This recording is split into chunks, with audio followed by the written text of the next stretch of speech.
Genesis 47, New Living Translation. Jacob blesses Pharaoh. Then Joseph went to see Pharaoh and told him, "My father and my brothers have arrived from the land of Canaan. They have come with all their flocks and herds and possessions, and they are now in the region of Goshen." Joseph took 5 of his brothers with him and presented them to Pharaoh. And Pharaoh asked the brothers, "What is your occupation?" They replied, "We, your servants, are shepherds, just like our ancestors. We have come to live here in Egypt for a while, for there is no pasture for our flocks in Canaan. The famine is very severe there. So please, we request permission to live in the region of Goshen." Then Pharaoh said to Joseph, "Now that your father and brothers have joined you here, choose any place in the entire land of Egypt for them to live. Give them the best land of Egypt. Let them live in the region of Goshen. And if any of them have special skills, put them in charge of my livestock too." Then Joseph brought in his father Jacob and presented him to Pharaoh, and Jacob blessed Pharaoh. "How old are you?" Pharaoh asked him.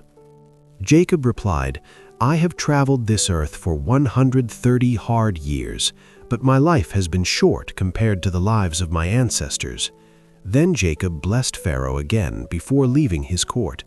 So Joseph assigned the best land of Egypt, the region of Rameses, to his father and his brothers, and he settled them there, just as Pharaoh had commanded.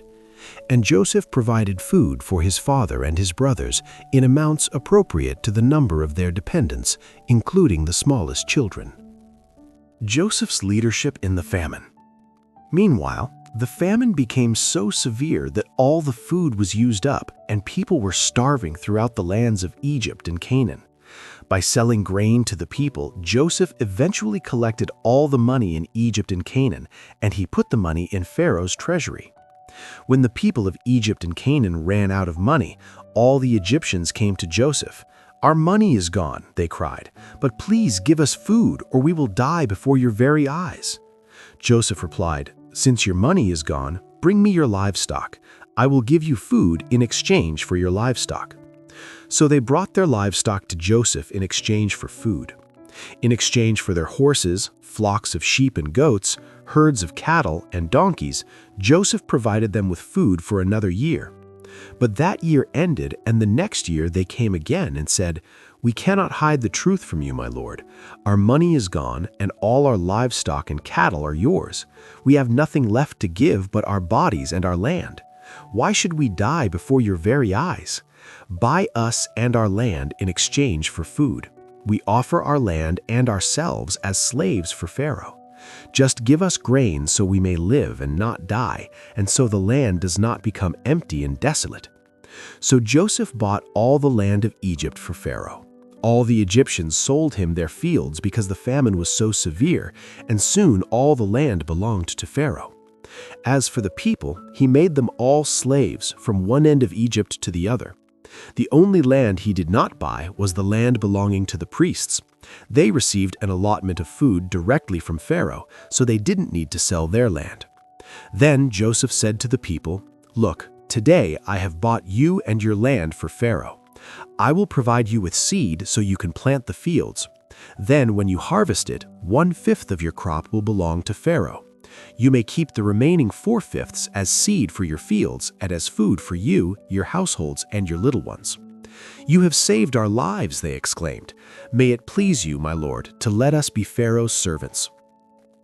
Joseph then issued a decree still in effect in the land of Egypt that Pharaoh should receive 1/5 of all the crops grown on his land. Only the land belonging to the priests was not given to Pharaoh. Meanwhile, the people of Israel settled in the region of Goshen in Egypt. There they acquired property, and they were fruitful, and their population grew rapidly. Jacob lived for 17 years after his arrival in Egypt, so he lived 147 years in all. As the time of his death drew near, Jacob called for his son Joseph and said to him, "Please do me this favor. Put your hand under my thigh and swear that you will treat me with unfailing love by honoring this last request. Do not bury me in Egypt. When I die, please take my body out of Egypt and bury me with my ancestors." So Joseph promised, "I will do as you ask." "Swear that you will do it," Jacob insisted. So Joseph gave his oath, and Jacob bowed humbly at the head of his bed.